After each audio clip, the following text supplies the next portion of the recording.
Hi loves, it's Monica here with another reading recap video. So I originally did this video for April through June, but then the video I recorded at the beginning of July, all of the footage was corrupted and I didn't have time to record it again for June, so I decided to just recap April through July. And that's what we're here for, and I'm either going to just stick the last 5 months together, or I'm going to do August and September together on their own. I'm still deciding on that. Don't be jingling at me. I'm trying to talk. Behave. So between April and July, I did again only read 3 books, but that is because April into May I was finishing up one of my master's classes, so didn't really want to be reading a lot. I was focusing on my assignments. Then at the end of May was both my birthday, and I went to Anime Boston, which I cosplayed for the first time. I did 3 characters. It was a lot of fun. Do I have pictures? Yes. Have I taken the time to go through those pictures to actually post them? No. Yes, Luke? What? And so after Anime Boston, I had my cousin's wedding, and then I went to Texas for 2 weeks to see my friend Emmy. And while I was there, I was, hanging out with them and their partner and some of their friends down there, so there wasn't really time to read, at least a lot. I did read while I was down there. And when I came back home in June from Texas, there was a big deadline at work that was literally right around the corner.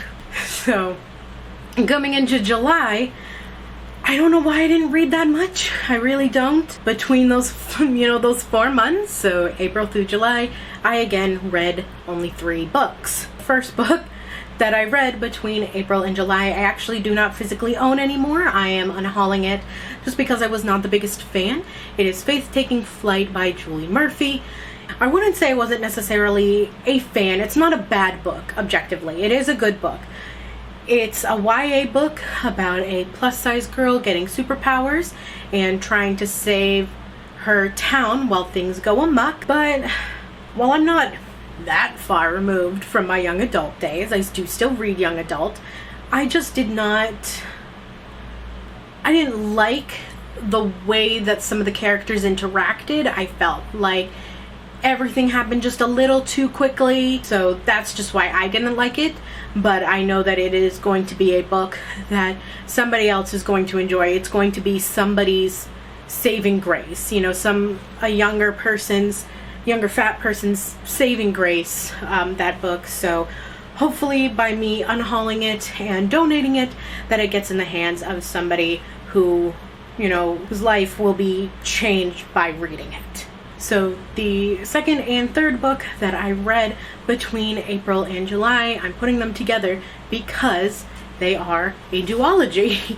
So it is the We Set the Dark on Fire duology, and it is by Taylor K. Maya? Please tell me if I mispronounced that in the comments. I did look up how to pronounce the name and I did try it, and then the pronunciation immediately left my brain. So We Set the Dark on Fire. This is a YA duology. In this duology, or in the first book, you follow Danny, who is the top student at the Medea School for Girls, and this school essentially raises young women to become one of 2 wives for men. So you're either the primera or the segunda. And so the primera is the one that's like helping with the politics of, rich life and hiring staff, being the right hand, of her husband. Well, the segunda is there to be pretty and bear children. So the book follows Danny trying to navigate that life while also navigating the life of, possibly spying for the resistance group Lavaz. So it's very fun. It is also, if the covers are a tell to it, or if it was planned that way, but it does go rainbow this way, and this is a female romance story. So Danny and another female character. I don't want to spoil it because the person that she falls in love with is not like on the back, so I don't want to spoil who she falls in love with. It's a cute little duology that also has, I never know if I am allowed to say Latinx. If I'm not, please tell me in the comments below, and I never will again. But it has that representation in it. I feel that this is a very nice and a very cute little duology, and I very much fell in love with the world of Medea and the characters, you know, of Dani and all of her friends she makes along the way. Now, I have a fourth-ish book, just because if you go back to my January through March, you remember that I was reading Life on the Color Line. I still am. So what I have decided to do is every book that I finish during the year, I read 2 chapters.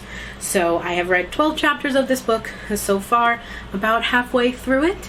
So I am still reading this book, and I am also reading I'll Be the One by Lila Lee, which is about a plus size, I believe she's Korean American.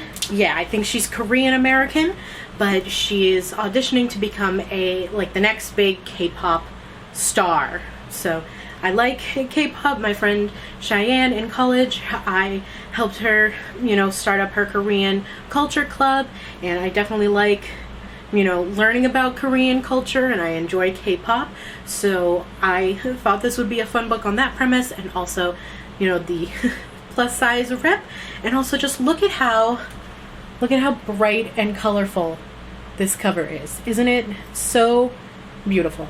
I love it. So those are the books that I read between April and July. Now we'll go into my stats so far for the year. So I have read a total of 6 out of 20 books that I want to read.